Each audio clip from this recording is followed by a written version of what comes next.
Bonjour à toutes et à tous mes chers spectateurs, j'espère que vous allez bien. Mais en tout cas, ça va bien aujourd'hui pour cette deuxième vidéo sur l'astrologie. En tout cas, comme d'habitude, je vous accueille avec beaucoup d'amour, de joie, de bonheur et aussi d'abondance, puisque ce sont des mots ayant une fréquence vibratoire très élevée et que je sais que tout le monde n'est pas forcément tout le temps heureux ou a une vie joyeuse.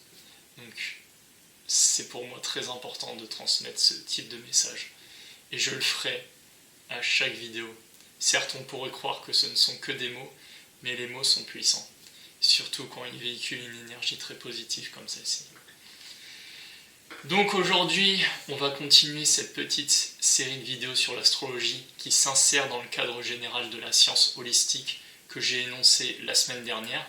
Pour ceux d'entre vous qui prendraient en cours de route, je vous conseille d'aller visionner la première vidéo sur l'astrologie. Comme ça, au moins, ça va vous permettre d'établir un lien direct avec les explications que je vais donner dans cette deuxième vidéo. Et après réflexion, avoir fait le tri entre les différentes informations que je voulais vous transmettre ou pas sur l'astrologie, puisque quand même, mon objectif initial, c'était simplement de vous transmettre les bases de l'astrologie et pas rentrer dans les détails et jouer un rôle d'astrologue professionnel, étant donné que c'est pas mon cas et que d'ailleurs j'ai pas les compétences pour ça. Hein. Je suis assez humble. Pour moi, les astrologues professionnels, c'est vraiment leur métier. Ils savent parfaitement dans quoi ils se dirigent. Moi, j'établis des liens, des passerelles avec d'autres disciplines scientifiques, même si, comme je le dis, l'astrologie est une science véridique, pour moi, qui explique comment fonctionne l'univers, mais qui reste assez complexe aussi. Et c'est pour ça que, même si je connais assez bien ce sujet-là, je ne suis pas non plus un spécialiste. Voilà. C'est pour ça que des fois, je cherche un peu mes mots pour expliquer comment décrire les différents éléments de votre thème astral, par exemple. Donc, je vais résumer rapidement, synthétiser ce que j'ai dit dans la première vidéo et en venir à celle-ci. Sachez, et ça c'est une certitude, qu'après y avoir réfléchi, je pense que je vais sortir une troisième vidéo après celle-ci sur l'astrologie, parce que je ne pourrai pas tout expliquer dans cette vidéo, concernant l'aspect spirituel et comportemental des différents signes astrologiques, mais également du rôle des planètes. Si vous vous rappelez bien, comme je vous ai expliqué, on peut expliquer cela sous la forme d'une analogie comme une pièce de théâtre. C'est une ancienne astrologue que j'avais regardée qui avait expliqué ça, que je trouvais assez intéressant, puisque ça correspond assez bien à la représentation qu'on pourrait se faire d'une carte du ciel, d'un thème astral. Comme quoi, les signes représentent les énergies, donc le rôle que va incarner le personnage de la pièce de théâtre qui va être la planète, et la planète elle-même qui va s'intégrer dans un décor, un immense décor qui va correspondre à la scène ou à l'acte correspondant de cette pièce de théâtre, et donc dans ce cas-là qu'on appelle la maison. Et ces différents personnages vont discuter les uns avec les autres, vont transmettre leur énergie. Il y en a qui vont être en désaccord, il y en a qui vont être en conflit, il y en a d'autres où ça va très bien se passer. Et c'est les différents aspects qu'on retrouve entre les planètes. Soit les aspects dits harmonieux, qui sont tracés par des lignes bleues sur un thème astral. D'ailleurs, je vous l'affiche là en haut de l'écran, comme ça au moins vous avez un visuel. Ou sinon, les aspects dits dissonants ou difficiles, qu'on appelle carré ou opposition, qui sont affichés en rouge. Et donc les aspects bleus qu'on appelle soit trigone ou sextile.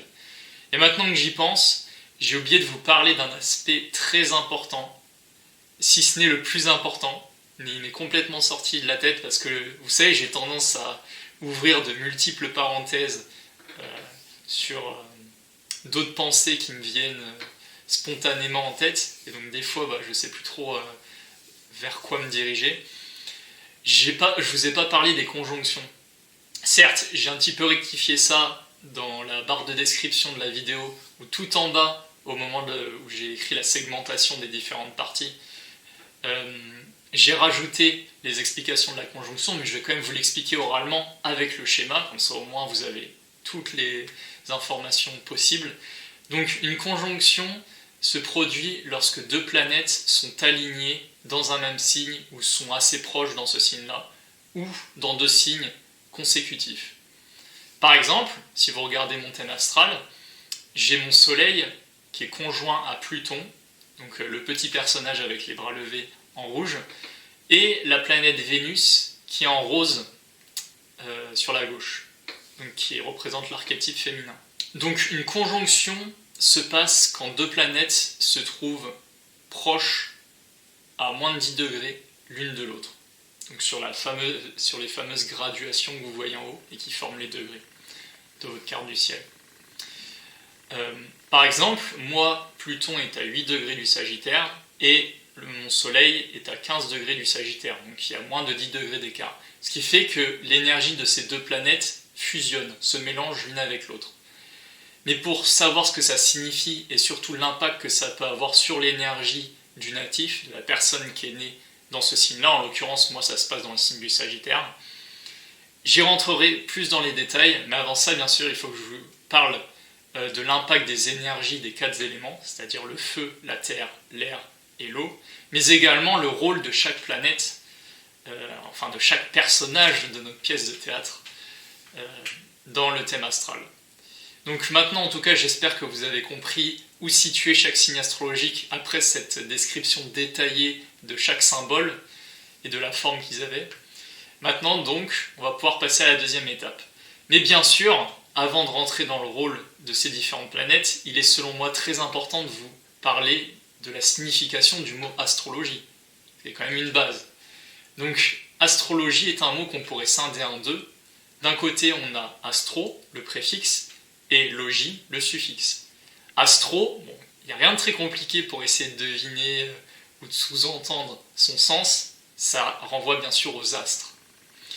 La partie logie, ça vient du grec logos, qui vient du raisonnement, mais qui par son raisonnement étudie et analyse le mouvement, l'interaction de chacune de ces planètes dans le cosmos, et plus particulièrement dans le zodiaque.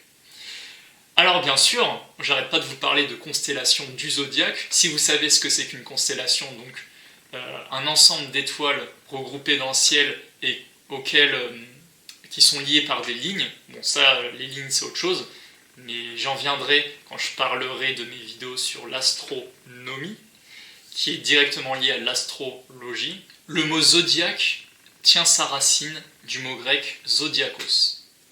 Zodiakos est un mot qui veut dire cercle d'animaux. Donc concrètement, le zodiaque, c'est pour nous montrer que chaque planète transite à l'intérieur de constellations d'animaux, si on prend littéralement le sens du terme. Alors pourquoi des animaux ? Ça aurait pu être plein de choses différentes, mais ce sont des animaux. Eh bien, pareil, j'en reviendrai quand je parlerai des aspects plus cosmologiques de l'astrologie, et c'est hyper passionnant, vous verrez. Donc on va faire un lien entre l'histoire, notre culture générale, l'astrologie, l'astronomie, et plein d'autres sciences. J'ai vraiment hâte de regrouper ça dans un seul et même thème qui est la science holistique, parce que selon moi, tout est lié et connecté dans l'univers. Et d'ailleurs, vous avez pu en avoir quelques brefs aperçus, notamment la fameuse intrication quantique qu'on retrouve en physique, qui est encore à l'époque actuelle controversée, mais qui est pourtant prouvée scientifiquement, comme je vous ai expliqué précédemment dans la première vidéo, que je vous invite à aller regarder. Alors pour commencer, je vais vous parler du rôle de chaque élément. Alors pour commencer, je vais vous parler des signes de feu. Donc les signes de feu sont au nombre de 3. On a le bélier qui est le premier signe du zodiaque, le lion le 5e et le sagittaire le 9e signe du zodiaque. Ces 3-là sont donc regroupés dans l'élément feu, et l'élément feu renvoie à la méthode d'action. Comme disait Albert Einstein, on trouve nos réponses dans la nature. Comment les premiers philosophes, comment les premiers physiciens de l'Antiquité ont réussi à trouver, à effectuer des liens entre ce qui se passe dans la nature et la réalité du cosmos. Et bien justement, c'est en étudiant la manière dont tout cela fonctionnait. Et ils en sont arrivés à la conclusion que chaque élément, que chaque être est constitué de ces 4 éléments. Et donc, ils en ont naturellement conclu et déduit que le corps humain était aussi constitué de ces 4 éléments que sont le feu, la terre, l'air et l'eau. Donc, pour les personnes qui ont une majorité d'énergie feu en eux, donc c'est pas forcément ces 3 signes du zodiaque là, mais comme ils y sont associés, c'est pour ça que je parle de leur énergie. Mais plus vous allez avoir de planètes se trouvant dans ces signes-là ou dans les maisons qui leur sont associées, c'est-à-dire la maison 1, 5 et 9, plus vous allez avoir cette coloration d'énergie qui va se teinter de l'énergie feu. Donc pour les signes feu, ça renvoie donc à l'énergie et à l'intuition. C'est des personnes qui sont portées vers l'avant, qui aiment bien l'action, qui sont toujours en mouvement. Dans un côté positif, ça fait des personnes passionnées, enthousiastes, qui aiment leur travail par exemple. Mais comme on sait, le feu a tendance à s'éteindre au bout d'un moment, donc ce sont des actions de courte durée. À l'exception faite du lion, mais on étudiera sa modalité. J'y viendrai un peu après. Donc c'est surtout valable pour le bélier et le sagittaire, ce que je viens de dire là. C'est-à-dire beaucoup d'enthousiasme, beaucoup de volonté, un feu ardent à l'intérieur qui donne envie de se projeter vers l'avant avec beaucoup de détermination. Et ensuite, bon là bien sûr je vous ai parlé des côtés positifs, mais si jamais ils emploient mal leurs énergies, eux, ou qu'ils l'utilisent de façon néfaste, ça peut provoquer des personnes très tyranniques, despotiques, qui peuvent être violentes, se mettre très souvent en colère, être complètement instables, impulsives, qui n'arrivent pas à se contrôler. Et donc, dans certains cas, on peut trouver des tueurs en série, bien sûr. Donc cette énergie qui bout de l'intérieur a besoin de se projeter vers l'extérieur. Donc ce sont des signes extravertis. Ils ont besoin de tout théâtraliser, on va dire dans un sens. C'est de l'excès. On a besoin de faire ressortir l'énergie qu'on a en nous, d'une manière ou d'une autre. Donc il faut qu'on trouve un exutoire qui soit assez démonstratif. Voilà. Il faut qu'on se fasse voir, il faut que les gens comprennent ce qu'on ressent. Voilà. Et ce qui peut mener à certains excès. Voilà pour l'énergie feu. Maintenant, on va passer aux signes de terre. Alors, les signes de terre sont beaucoup liés au toucher. Au toucher, pourquoi ? Parce que c'est la terre sur laquelle on vit. Notre planète, ça fait plusieurs millions d'années qu'elle existe. Elle s'est terraformée, elle a évolué, elle a permis à la nature, aux minéraux, aux végétaux, aux plantes, aux animaux, et même aux premiers hominidés et êtres humains, à évoluer. Donc ça a pris plusieurs milliers, voire millions d'années, ce qui requiert beaucoup de patience, de persévérance. C'est un travail qui s'effectue sur la durée, et c'est exactement les principales énergies qui sont valables pour les signes de terre, qui sont donc dans l'ordre le signe du taureau, le signe de la Vierge et le signe du Capricorne, le 2e, le 6e et le 10e signe du zodiaque. Comme ce sont des énergies liées à la terre, elles aiment aussi beaucoup la nature. C'est des personnes qui aiment avoir une interaction avec... aiment beaucoup sortir faire des promenades, par exemple. Ils aiment beaucoup observer leur environnement, contempler leur environnement, profiter de l'endroit où ils sont, du moment présent. Ils sont vraiment bien ancrés sur la terre, ce qui est par exemple le contraire des signes de feu. Quand c'est bien trop dominant, ils ont tendance à pas être assez ancrés sur terre et à manquer de réalisme, ce côté rationnel. Ils ont tendance à vite partir dans l'irrationnel, ce qui est d'autant plus valable pour les signes d'eau, mais on y viendra un peu plus tard. Donc comme je l'ai expliqué, les signes d'air sont très attachés au matériel. Qui dit matériel dit aussi beaucoup de métiers, de disciplines liées au toucher. Par exemple la sculpture, ça peut être aussi des personnes qui aiment les belles voitures, qui aiment les belles maisons, ce qui peuvent, on va dire, les consolider dans leur formation terrienne et construit sur la durée. C'est pas des personnes qui vont facilement changer leur routine de vie du jour au lendemain et faire quelque chose auquel ils n'avaient jamais pensé avant. Donc elles aiment bien aussi l'argent, bien sûr ça fait partie de leur sécurité, ils ont besoin de sécurité matérielle pour se sentir bien. Ce sont des signes souvent très persévérants, qui durent dans le temps, qui gardent leur travail longtemps, qui savent construire leur vie. Voilà les principales caractéristiques qui peuvent les définir. Mais par contre, dans leur côté négatif, ils peuvent vite devenir mélancoliques, tristes, déprimés, anxieux, dès lors que tous ces éléments positifs sont ébranlés. Par exemple, imaginons qu'un taureau manque d'argent, il n'y a pas pire pour le stresser et le tendre. C'est quelqu'un qui a besoin de se rassurer via les accumulations matérielles. C'est des personnes aussi, j'y ai pas pensé, mais qui sont très élégantes. Ça vient aussi dans l'habillage, dans le style vestimentaire, des personnes qui savent bien se coiffer, qui prennent soin d'eux.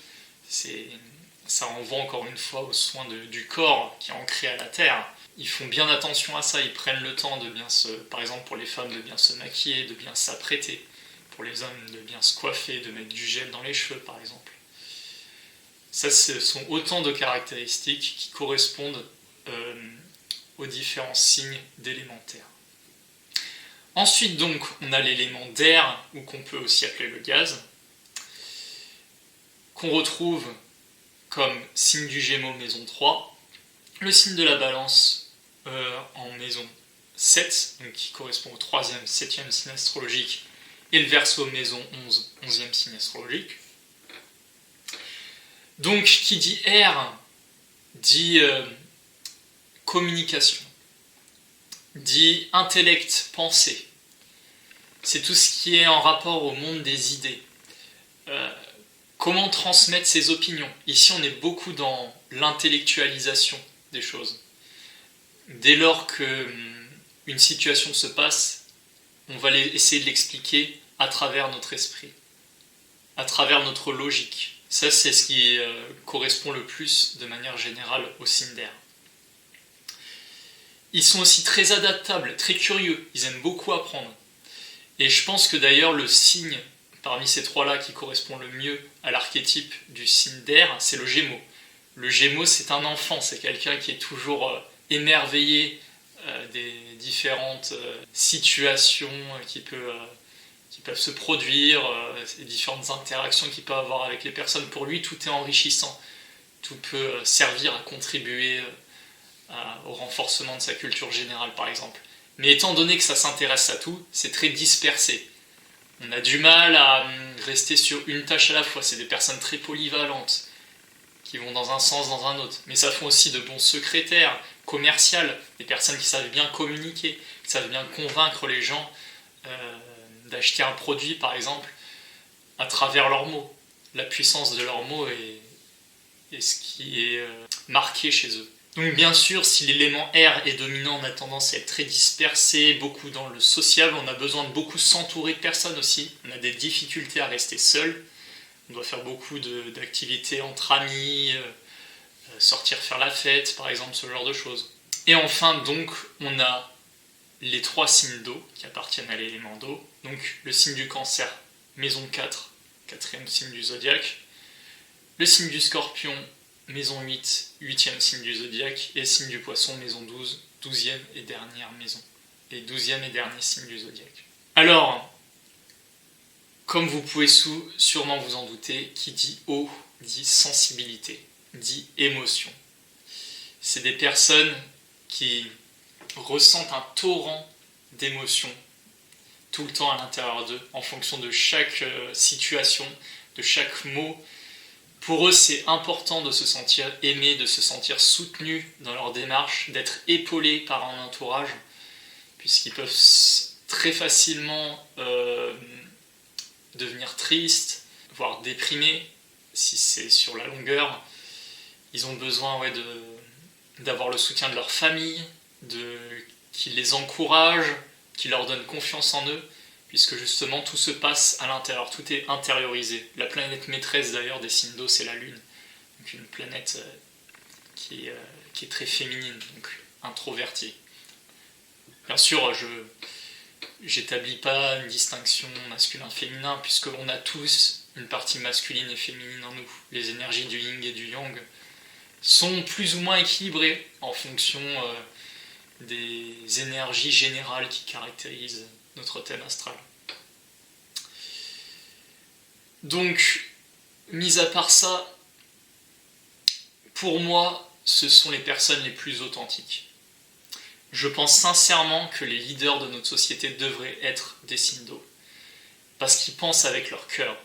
Ils donnent sans rien attendre en retour. C'est des personnes qui ont une âme généreuse, qui ont une âme bienveillante.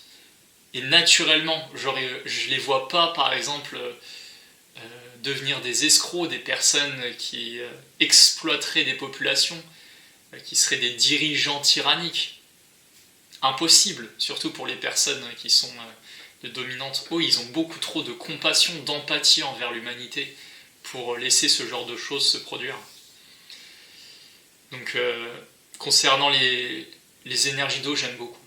Faire ressortir ses émotions, montrer ses émotions, c'est quelque chose de très important. Des fois, dans notre société actuelle, c'est quelque chose qu'on intériorise beaucoup et qu'on a tendance à écarter, qu'on ne veut absolument pas montrer à d'autres personnes, qu'on veut enfouir en nous au plus profond pour que on donne une image de nous qui ne soit pas authentique. Et donc là-dessus, j'admire beaucoup les signes d'eau. Surtout si leur énergie est équilibrée, ça fait vraiment de très belles personnes. Donc maintenant que je vous ai expliqué les énergies générales des 4 éléments du zodiaque, je vais passer maintenant au rôle des planètes.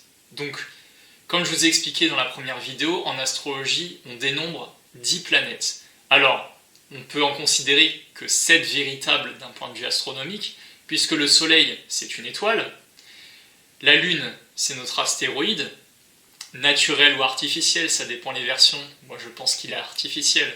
Mais bon, ça c'est d'après les différentes sources d'informations que je suis allé chercher. Et Pluton, qui a été rétrogradé de planète en planétoïde. Comme je vous ai expliqué, un planétoïde se forme à partir d'un diamètre de 500 km. Donc notre Lune est aussi considérée comme un planétoïde. Et donc les 7 autres planètes du zodiaque qui correspondent aux 7 planètes de notre système solaire. Oui, les 6 autres planètes de notre système solaire, vu qu'on retire la Terre de l'équation, on y vit, c'est notre planète. Donc on a Mercure, on a Vénus, Mars, Jupiter, Saturne, Uranus et Neptune. Ah bah non, ça fait 7. 7 et 3, 10. Non, en fait, ça fait 7. Donc, je vais commencer par ce qu'on appelle les planètes personnelles. Les planètes personnelles, c'est l'ensemble des planètes qu'on retrouve dans notre thème astral qui font leur révolution du zodiaque en moins d'1 an. C'est ce qu'on appelle aussi... par exemple, la révolution solaire, c'est le temps que met notre soleil pour faire le tour du zodiaque. S'il est parti de 0 degré du bélier et qu'il revient au 0 degré du bélier, on compte le nombre de jours qui séparent le moment initial du moment final, où il revient à son point de départ. C'est la même chose pour toutes les autres planètes du zodiaque. Jupiter est considérée être la première planète collective, étant donné qu'elle prend environ 12 ans pour faire le tour du zodiaque, c'est-à-dire elle passe d'un signe à l'autre chaque année. Par exemple, là je sais qu'actuellement elle se trouve dans le signe du bélier, et donc elle devrait y rester pendant toute l'année, avant de passer au signe suivant, qui est le signe du taureau. Donc la première planète dite personnelle est bien sûr notre soleil. Le soleil, c'est notre signe du zodiaque, c'est la période de l'année pendant laquelle on était né, en fonction de chacun. En ce qui me concerne, moi, je suis Sagittaire, je suis né le 7 décembre, donc mon soleil est en Sagittaire, et comme je vous ai expliqué à 15 degrés, puisque la période du Sagittaire correspondait au 15e jour du Sagittaire, donc c'est pour ça que c'est à 15 degrés. Et il correspond principalement à notre ego, à notre personnalité, à la manière dont on s'exprime naturellement vers le monde, comment on fait ressortir notre énergie de façon naturelle. Et quel est notre but principal dans la vie? Qu'est-ce qu'on cherche à accomplir? Toutes ces réponses-là, ça s'incarne dans ce personnage qui est notre soleil. C'est un personnage très solaire, rayonnant, souvent charismatique dans sa manière de s'exprimer, inspirant pour les autres, surtout s'il se trouve dans un signe de feu par exemple, puisque c'est des personnes qui s'expriment avec beaucoup de volonté, avec beaucoup de puissance, ce qui a tendance à être un peu mieux assimilé et mieux écouté. Pour terminer, le soleil représente aussi bien sûr notre partie consciente. Dès lors qu'on se réveille le matin, c'est bien l'énergie de notre soleil qui prend le pas. C'est comme quand le soleil sort de l'horizon et commence à éclairer notre journée à l'aube. Et ben c'est la même chose quand on se lève, c'est notre partie consciente qui prend le pas sur la partie inconsciente. La partie diurne qui prend le pas sur la partie nocturne. Voilà. La lune, c'est la partie nocturne. On peut la considérer comme être l'inconscient, mais en astrologie, on considère que c'est plus la planète Pluton qui s'occupe de tout le mécanisme inconscient de l'esprit. La lune correspond donc à nos émotions, comme je vous ai dit, au signe d'eau, donc à notre vie intime, à comment on perçoit les choses intérieurement, quelles sont nos réactions instinctives, donc émotionnelles, quand on se sent blessé, quand quelqu'un nous dit quelque chose et que cette chose nous contrarie. On l'exprime d'une certaine manière, tout dépend donc du signe dans lequel ça se trouve et de la maison, donc dans le secteur d'activité. Ensuite, on a Mercure. Mercure, planète de la communication, qui régit les signes d'air,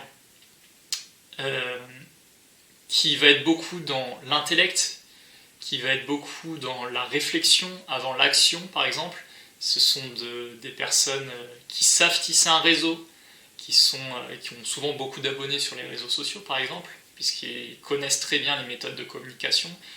Ils sont aussi très dynamiques, même, je dirais, des fois plus que les signes de feu, à s'y méprendre. Je trouve que des fois, les signes d'air, c'est vraiment... on est toujours dans l'action. Et donc, sont très curieux, ouverts d'esprit, de manière générale, sur les différentes choses qu'ils peuvent apprendre de la vie. Ensuite, on a la planète Vénus. La planète Vénus correspond à ce que l'on aime. Quel plaisir on éprouve en se lançant dans une activité. Bon, le mot lancer est plutôt associé à la planète Mars. Plutôt, quand on pratique un loisir, qu'est-ce qui nous fait vraiment plaisir dans ce loisir ? Par exemple, si on aime la musique, c'est qu'on a certaines prédispositions innées qui sont illustrées sur notre thème astral du domaine de vie où ça va se passer. Il y en a qui, par exemple, vont plutôt aimer les choses matérielles. Ici, je vous ai parlé plus du côté abstrait et immatériel, c'est-à-dire le goût pour le beau. Le beau, de manière générale, ça peut être la sensation qu'on éprouve en observant quelque chose. Et d'ailleurs, le beau va aussi avec le bon, donc ça va avec la nourriture. La bonne nourriture, ça fait aussi partie des plaisirs vénusiens. Et d'ailleurs, c'est associé au chakra sacré, donc tout ce qui est partie des plaisirs intérieurs, et donc notre ventre, qui pendant longtemps stocke toute cette nourriture qu'on ingurgite. Le plaisir des palais, plaisir, donc là on fait ressortir le goût à proprement parler, donc le goût avec notre langue, nos papilles. Quelle sensation on a, quel plaisir on éprouve à manger cet aliment. Donc voilà, ça si vous ne le saviez pas, bon et beau, c'est la même chose.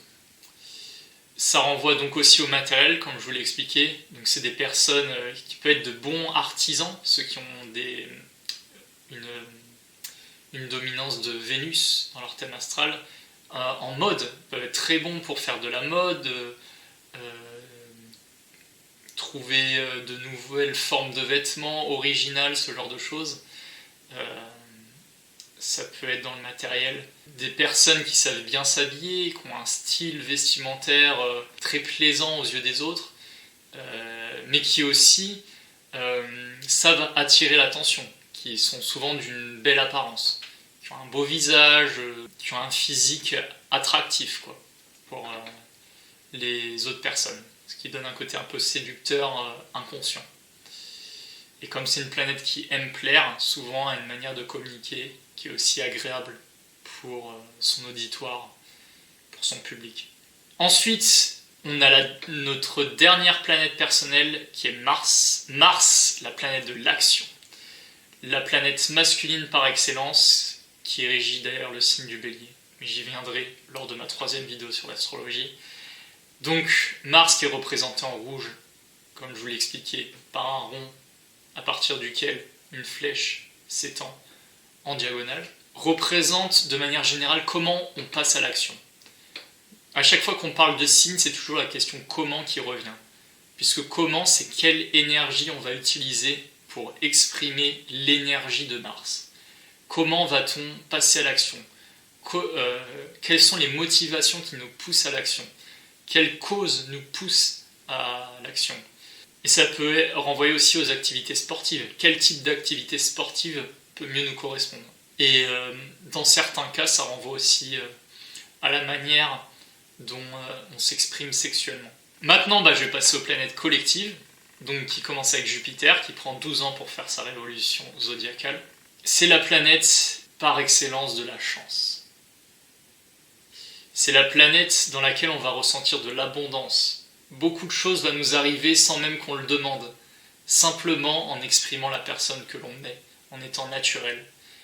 On va attirer beaucoup de choses à nous, que ce soit matériel ou non. Ça peut être des connaissances, les connaissances ça peut être très riche, ça peut être considéré comme de l'abondance. Moi personnellement, je préfère acquérir et accumuler des connaissances que des biens matériels.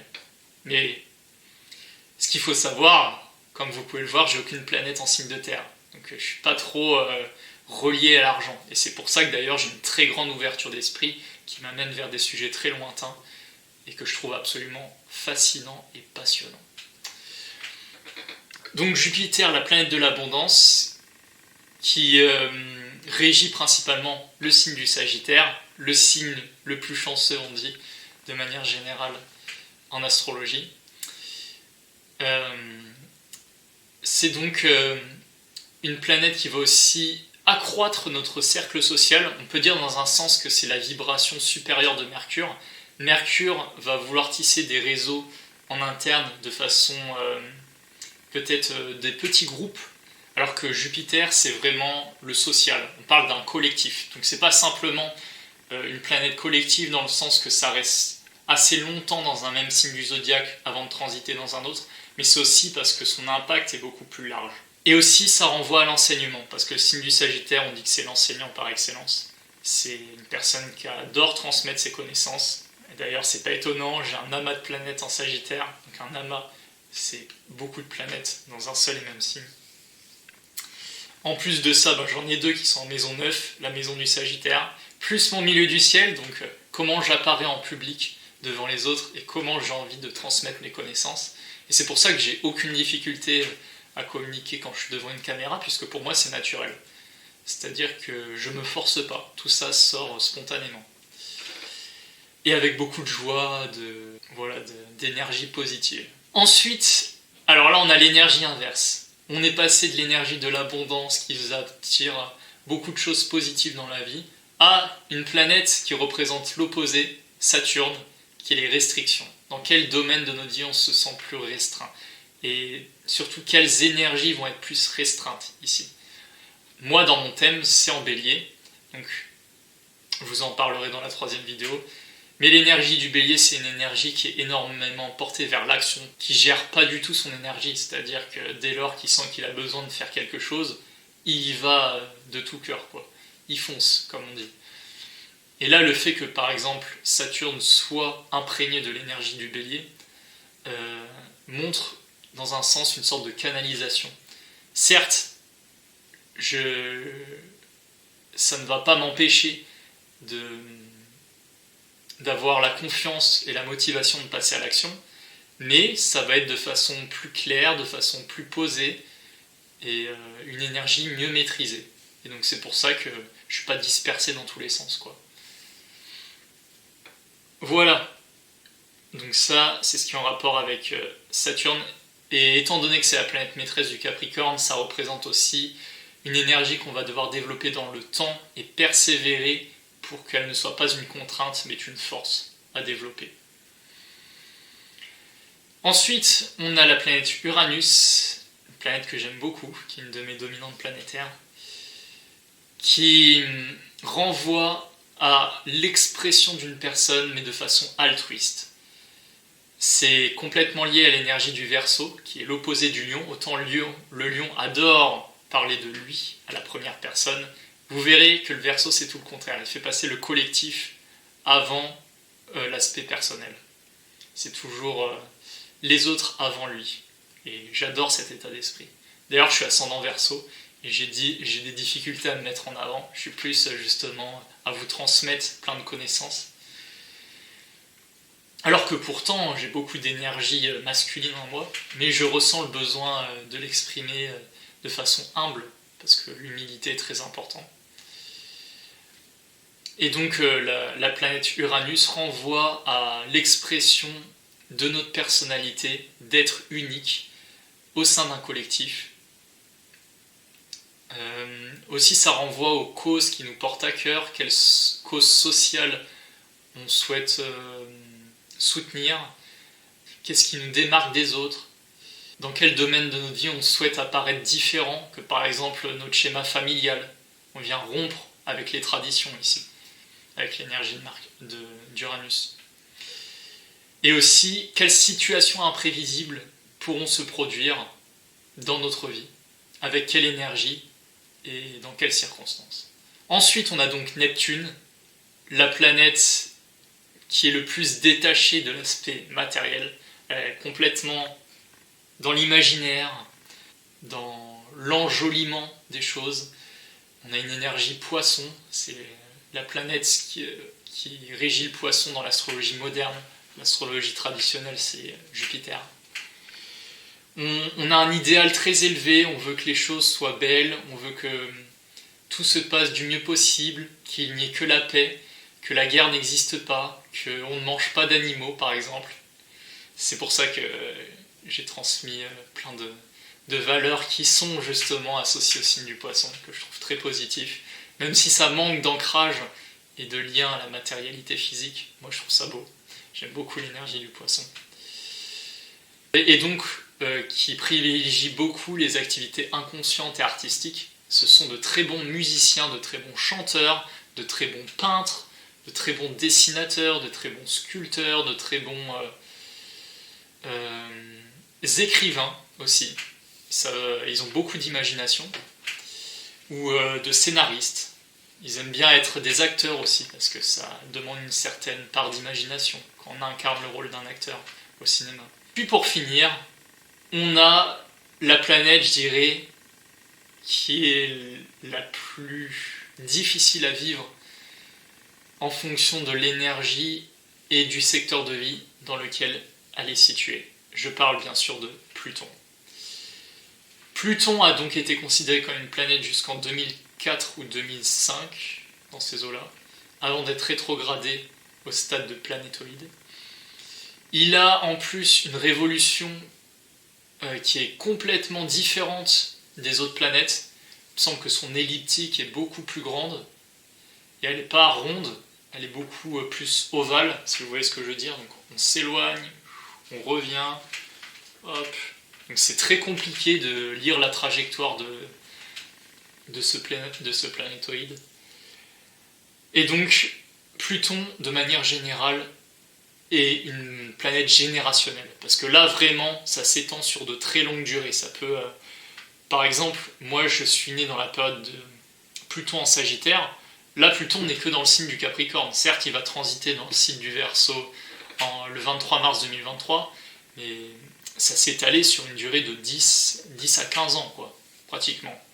Il est resté pendant toute cette période dans le signe du Sagittaire, le signe de la connaissance. Donc, comme c'est la planète de la transformation en passant par la destruction, étant donné que beaucoup de personnes qui regardent cette vidéo, je pense, sont aussi de ma génération, beaucoup ont ce placement en Sagittaire, ça représente la transformation de nos systèmes de croyances, de notre apprentissage, tout revoir depuis le début.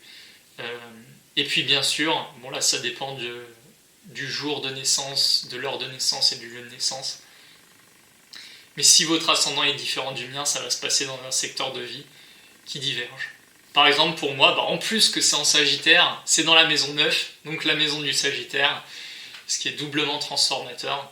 Après ça peut être lié aussi au voyage, c'est-à-dire que voyage à la fois concret, donc au sens propre du terme, c'est-à-dire partir à l'étranger, découvrir de nouvelles cultures et que ça transforme complètement mon système de croyance, ou un sens abstrait, et donc au sens figuré, qui serait plus dans le système de croyance de notre philosophie de vie, en fonction des livres qu'on lit, par exemple, en fonction de notre éducation, de ce qu'on nous a inculqué depuis l'enfance, l'ensemble de notre système de croyance qui se trouve chamboulé et qui évolue vers quelque chose de différent.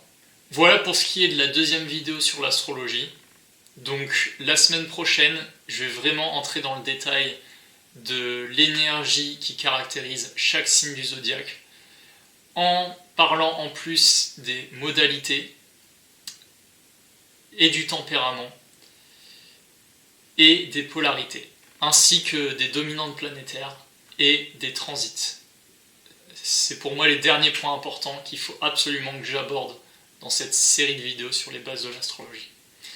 Donc je vous souhaite une bonne journée, une bonne soirée, quel que soit le moment où vous regardez ça.